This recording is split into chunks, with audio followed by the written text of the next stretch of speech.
Exercise 3.3 question 3 prove the following मतलब second in bracket sin 3x plus sin x into sin x plus in bracket cos 3x minus cos x into cos x equal to 0. इथे आपल्याला prove करायचं आहे LHS side equal to RHS. तर आपण आधी LHS side solve करून घेऊ आणि it is equal to RHS हे आपण इथे प्रूव्ह करू. Now sin 3x equal to 3 sin x minus 4 sin cube x. तर इथे आपण sin 3 थीटाचा फॉर्म्युला वापरायला ट्रिपल अँगलचा. sin 3 theta equal to 3 sin theta minus 4 sin cube theta. Here theta equal to x. Therefore sin 3x means 3 sin x minus 4 sin cube x plus sin x and into sin x. And cos 3x means cos 3 theta. Again here theta equal to x. Cos 3 theta equal to 4 cos cube theta minus 3 cos theta. Put here x equal theta equal to x. Therefore cos 3x means 4 cos cube x minus 3 cos x minus x into cos x. तर इथे आपण हे जे triple अँगलचे फॉर्म्युले आहेत trigonometric ratios or functions of triple angles sine cos tan ह्याचे आपल्याला फॉर्म्युले पाठ करायचे आणि या फॉर्म्युल्यावरून आपण इथे ह्याचं एक्सपान्शन लिहिलेले. आता इथे 3 sin x आहे आणि इथे sin x आहे त्यांची ऍडिशन होऊ शकते. तसंच इथे मायनस 3x आहे आणि मायनस x आहे इथे ह्यांचे सुद्धा ऍडिशन होऊन आपल्याला मायनस चिन्ह द्यायचंय निगेटिव्ह. आता इथे आपण ऍडिशन करू 3 sin x plus sin x means 4 sin x minus 4 sin cube x into sin x plus तसंच इथे इन ब्रॅकेट आधी 4 cos क्यूब x टर्म लिहून घेऊ ह्या दोन्हीची addition 4 cos x and into cos x.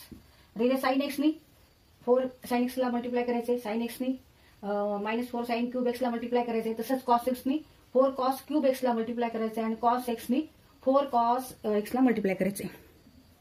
4 sin x into sin x means 4 sin square x minus sin cube x into sin x means sin raised to 4x plus 4 cos cube x into cos x means 4 cos raised to 4x minus 4 cos x into cos x means 4 cos square x. तिथे आपण ह्या term जवळ घेऊ 4 cos 4x minus 4 sin raised to 4x. इथे power किती आहे दोन्हीकडे 4 4 आहे घात आहे इथे 4 आणि 4 आणि इथे स्क्वेअर आणि इथे स्क्वेअर आहे वर्ग आणि वर्ग हे आपण एका बाजूला घेऊ. cos स्क्वेअर x इथे साइन नाही म्हणजे इथे आपण प्लस धरतो प्लस 4 sin स्क्वेअर x. आता ह्यातून आपल्याला काय कॉमन काढता येईल तर इथे 4 कॉमन काढता येईल. 4 कंसाच्या बाहेर घेऊ कंसामध्ये cos raise to 4x minus sin raise to 4x minus इथे सुद्धा 4 आपण कंसाच्या बाहेर घेऊ and cos square minus sine square.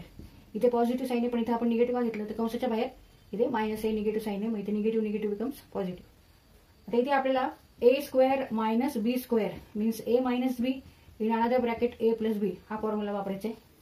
Wear a equal to cos square x and b equal to sine square x. म्हणजे cos raise to 4x minus sin raise to 4x means what? cos square minus sin square in another bracket cos square plus sin square. a square minus b square means a minus b a plus b. Here a equal to cos square x and b equal to sin square x. a minus b means cos square x minus sin square x. a plus b means cos square x plus sin square x minus 4 cos square x minus sin square x. But cos square x plus sin square x equal to 1. Fundamental identity.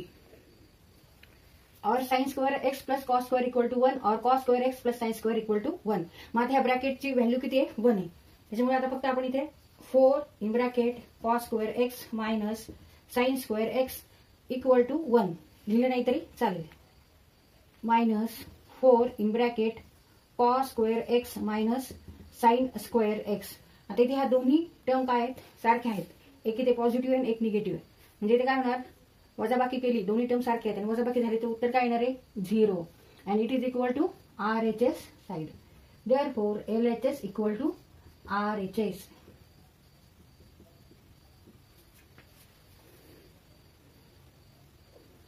एक plus 4 cos square x minus sin square x आहे आणि दुसरी term minus 4 cos square x minus sin square x एक्स दोन्ही term ह्या सारख्या आहेत, पण एक पॉझिटिव्ह आहे एक निगेटिव्ह आहे, एक धन आहे आणि एक ऋण आहे. त्याच्यामुळे इथे यांचा आन्सर काय येणार आहे, 0 येणार आहे. And it is equal to RHS side and therefore LHS equal to RHS. तर इथे आपला हा क्वेश्चन सॉल्व्ह करून झालेला आहे.